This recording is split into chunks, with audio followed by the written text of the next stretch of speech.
ሰላም ጤና ይስጥልን የተከበራችሁ ተመልካቾቻችን ሳምንታዊ የፖሊስ መረጃዎችን ይዘንላችሁ ቀርበናል። ከመረጃዎቹ ጋር ሳሳወጋሻው ነኝ። አብራችሁን ቆዩ። ሰባተኛው ሀገር አቀፍ ምርጫ ሰላማዊና ዲሞክራሲያዊ ሆኖ እንዲፈጸም በጸጥታና ደህንነት ተቋማት ዝግጅት ተጀምሯል። በአማራ ክልል ፖሊስ ዋና ጠቅላይ መምሪያ አዛዥ ኮሚሽነር ዶክተር ዘላለም መንግስቴ የተጻፈ የምርጫ ደህንነትና የጸጥታ ተቋማት ሚና የተሰኘ መጽሐፍ ተመርቋል። ስዩም መኮንን ተጨማሪ አለው።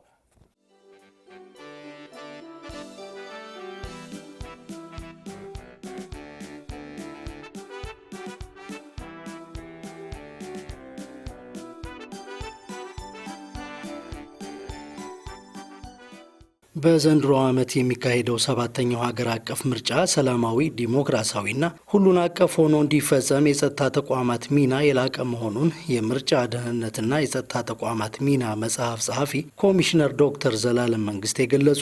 የአማራ ክልል ፖሊስ ዋና ጠቅላይ መምሪያ አዛዥ ኮሚሽነር ዶክተር ዘላለም መንግስቴ የምርጫ ደህንነትና የጸጥታ ተቋማት ሚና መጽሐፍን አስመርቀዋል። በመጽሐፉ ምረቃ ወቅት የጦር ኃይሎች ምክትል ጠቅላይ ኤታማዦር ሹም ጄኔራል አበባው ታደሰ፣ የኢትዮጵያ ፌዴራል ፖሊስ ኮሚሽነር ጄኔራል ደመላሽ ገብረ ሚካኤል እና ሌሎች ከፍተኛ የመንግስት ባለስልጣናት፣ የሃይማኖት አባቶች፣ አባገዳዎችና ጥሪ የተደረገላቸው እንግዶች ተገኝተዋል።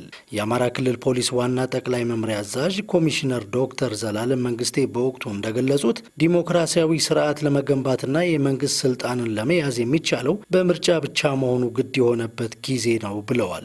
ምርጫን ዲሞክራሲያዊ በሆነ መንገድ ያከናወኑ ሀገራት ጠንካራ የመንግስት ስርዓት እንደገነቡ አስታውሰው የምርጫ ስርዓትን በአግባቡ ያላከናወኑ ሀገራት ደግሞ ለእርስ በርስ ግጭትና ለስርዓት አልበኝነት እንደተዳረጉ አብራርተዋል። ኢትዮጵያ ሰባተኛውን ዙር ጠቅላላ ሀገራዊ ምርጫ ለማከናወን በዝግጅት ላይ እንደምትገኝ ኮሚሽነር ዶክተር ዘላለም መንግስቴ ጠቅሰዋል። ምርጫው ሰላማዊ ዲሞክራሲያዊና ሁሉን አቀፍ ሆኖ እንዲፈጸም የጸጥታ ተቋማት ሚና የላቀ መሆኑን ያወሱት ኮሚሽነሩ መጽሐፉ በቀጣይ የሚካሄደው ምርጫ ሰላማዊ ሆኖ እንዲጠናቀቅ በጥናት ላይ የተመሰረተ ልምድ የሚያጋራ ለጸጥታ አባላትን በእውቀት ላይ ተመስርተው ኃላፊነታቸውን እንዲወጡ እገዛ የሚያደርግ መሆኑን አስታውቀዋል።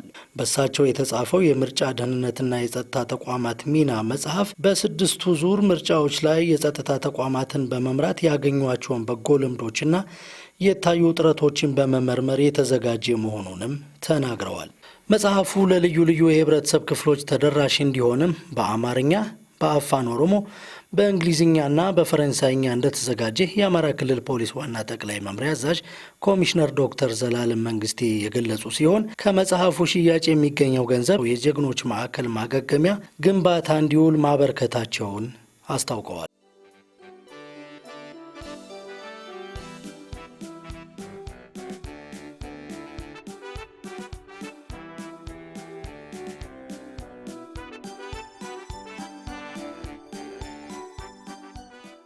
በምዕራብ በለሳ ወረዳ በተለያዩ አካባቢዎች በጫካ ሲንቀሳቀሱ የነበሩ ታጣቂዎች የሰላም አማራጭን ተቀብለዋል። የሰላም ስምምነቱን ተከትሎ የተፈረመው የሰላም ስምምነት የክልሉን ሕዝብ ዘላቂ ሰላምና ልማት በማረጋገጥ ጥያቄዎችን የሚመልስ መሆኑን በሰላም የገቡ ታጣቂዎች አስታውቀዋል። ሌሎች በጫካ ያሉ ወገኖች የነሱን ፈለግ በመከተልና መንግስት ያቀረበውን የሰላም ጥሪ በመቀበል እንዲሁም ለሕዝብና ሰላም ደህንነት መረጋገጥ የስምምነቱ አካል እንዲሆኑ ጥሪ አቅርበዋል። ለታጣቂ ቡድኑ ሊደርስ የነበረው ህገወጥ መሳሪያና ተተኳሽ በቁጥጥር ስር መዋሉን ፖሊስ አስታወቀ። በሰሜን ወሎ ዞን ራያ ቆቦ አዲስ ቅኝት ቀበሌ ለህገወጥ ታጣቂ ቡድኑ ሊደርስ የነበረው የጦር መሳሪያና ተተኳሽ በወረዳው ጥምር ጦር ክትትል በቁጥጥር ስር መዋሉን በዞኑ የራያ ቆቦ ወረዳ ፖሊስ ጽሕፈት ቤት አዛዥ ኢንስፔክተር አድማሱ ገላዬ ተናግረዋል። የታርጋ ቁጥር ኮድ 3 አማ 35960 በሆነ ተሽከርካሪ ሲጓጓዝ የነበረው ከ9000 በላይ የብሬንና የክላሽ ጥይቶች መያዙን ኢንስፔክተር አድማሱ አክለው ገልጸዋል። ህገወጥ መሳሪያውንና ተተኳሹን ሲያጓጉዙ የነበሩ ሁለት ተጠርጣሪዎች በቁጥጥር ስር ውለው ምርመራ እየተጣራ መሆኑንም አዛዡ ተናግረዋል። በተጨማሪ ታጣቂ ቡድኑ ሲገለገልባቸው የነበሩ 2 ሞተር ሳይክልና 6 ባጃጆችን በቁጥጥር ስር መዋላቸውን ኢንስፔክተር አድማሱ ገላይ አስታውቀዋል።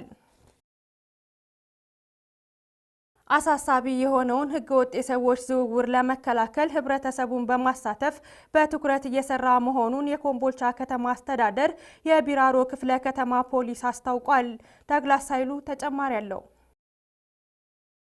ህገወጥ የሰዎች ዝውውር ከሚስተዋልባቸውና እንደ መሸጋገሪያ ከሚያገለግሉ የሀገራችን ከተሞች ኮምቦልቻ ቀዳሚዋ ናት። ይህንን በመረዳትም ከሀገሪቱ የተለያዩ አካባቢዎች በህገወጥ ደላሎች ተታለው የሚሰደዱ ዜጎችን ለመታደግ ፖሊስ በልዩ ትኩረት እየሰራ ይገኛል። ኮምቦልቻ ከተማ ኮሪደር ናት። የበረሃ አካባቢዎች ኮሪደር ስለሆነች በዛ አካባቢ ላይ ከምዕራብ ወረዳም ከሰሜን ሸዋም አጠቃላይ ከኦሮሚያ ልዩ ዞንም የሚመጡ ኮብላዮች በዚህ ላይ የሚተላለፉት ይሄ የመጨረሻ ኮሪደራችንና ኬላ ስለሆነ በዚህ ላይ ይተላለፋሉ።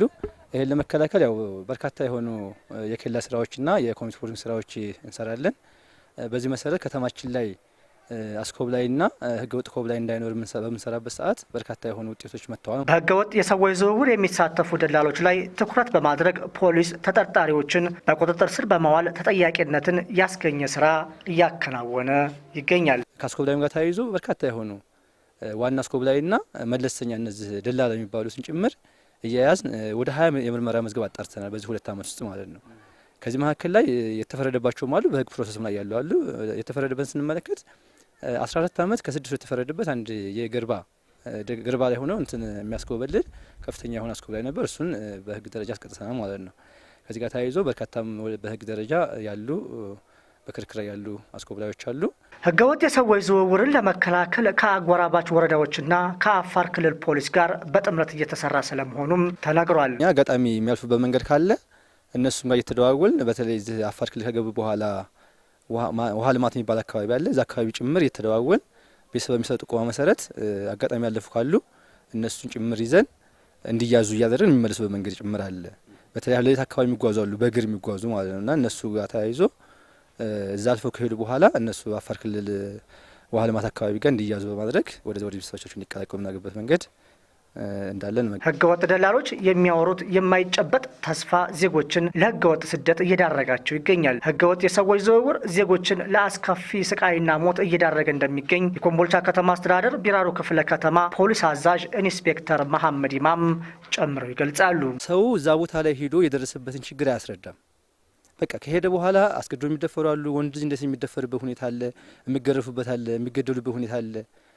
ግን ከዛ የመጡ ሰዎች የሄዱበትን ጥሩ ነገር ብቻ የሚያወሩት መጥፎ ነገር የደረሰባቸው ነገር አያወሩም።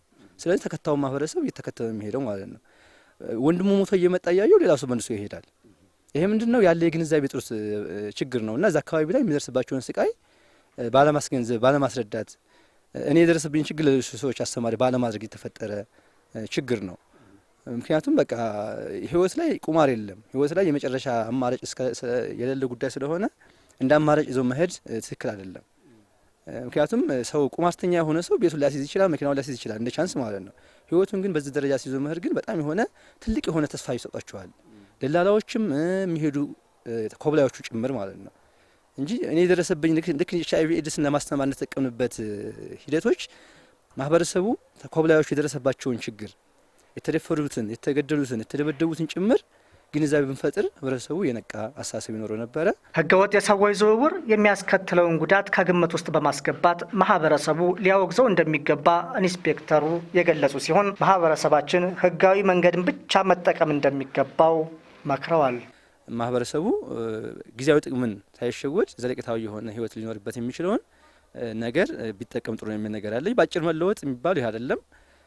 በጣም የሆነ አስፈላጊም ከሆነ ደግሞ በህጋዊ መንገድ ሂዶ ስራ ሰርቶ መጥተው በቋሚነት ስራ የሚሰሩበት መንገድ እንዲፈጠር ማድረግ ነው።